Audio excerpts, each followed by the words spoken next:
بیٹھی ہے اور میں یہ طویل سفر ایسے خاموشی سے گزارتا رہوں.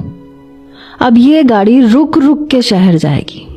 یہ کہتے ہوئے اس نے گاڑی روکی اور میرے قریب آ کر میرے ہونٹوں پہ، جیسے ہی اس کا چہرہ میرے چہرے کے قریب ہوا میں بری طرح سے گھبرا گئی تھی. میں نے کہا دیکھیں میرے ساتھ ایسا ویسا کچھ مت کیجیے گا. وہ کہنے لگا کیسا ویسا نہ کروں؟ میں نے کہا وہی جو آپ کرنے کا سوچ رہے ہیں. وہ کہنے لگا وہ تو میں ضرور کروں گا، ورنہ تم قابو سے باہر ہو جاؤ گی، تمہیں سنبھالنا مشکل ہو جائے گا، کیونکہ میں تمہیں تیز اسپیڈ دکھانے والا ہوں. پتہ نہیں کیا بول رہا تھا، میں بے حد ڈر گئی تھی. میں نے کہا آپ نے گاڑی کیوں روکی ہے؟ وہ میری آنکھوں میں دیکھ رہا تھا. میری آنکھوں میں سوائے خوف کے کچھ نہیں تھا. وہ کہنے لگا تمہیں میں نے بتایا تو ہے کہ یہ گاڑی اب رک رک کے جائے گی. وہ میرے بے حد قریب تھا.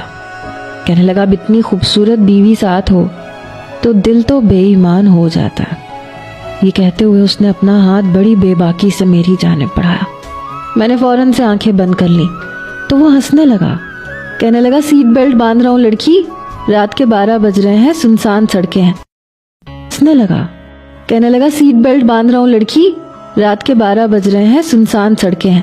یہ نہ ہو کوئی دشمن ہم پہ حملہ کرتے، اور گاڑی کی سپیڈ بھی تو بڑھانی ہے، اور جب میں سپیڈ بڑھاؤں گا تو تم ادھر ادھر جھولتی پھرو گی، اس لیے سیٹ بیلٹ باندھ رہا ہوں. اس نے میری سیٹ بیلٹ باندھی اور پھر ہنسنے لگا. وہ کہنے لگا فاتح اپنی چیز کے لیے اتنی بھی بےتابی نہیں دکھاتا. پھر وہ گاڑی کی سپیڈ بڑھا چکا تھا. کہنے لگا میں تم سے مذاق کر رہا تھا، میری باتوں کو زیادہ سیریس مت سمجھنا. تمہارے لیے میں بالکل اجنبی ہوں. تم میرے لیے ایک لڑکا ہونے کے ناطے میرا ہی فرض بنتا ہے کہ میں تمہاری ہچکچاہٹ کو دور کرتا. اسی لیے ایسے جملے بول رہا تھا تاکہ تم بھی بولو اور بات کرو. اس بار وہ کافی سنجیدگی سے بات کر رہا تھا.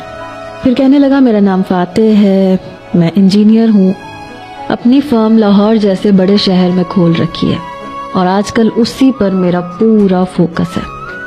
لو میرج پر میرا کوئی خاص انٹرسٹ نہیں تھا. دادا کی اچھی خاصی دوستی تھی آغا جی سے بھی، ان سے کئی بار ملاقات بھی ہو چکی ہے.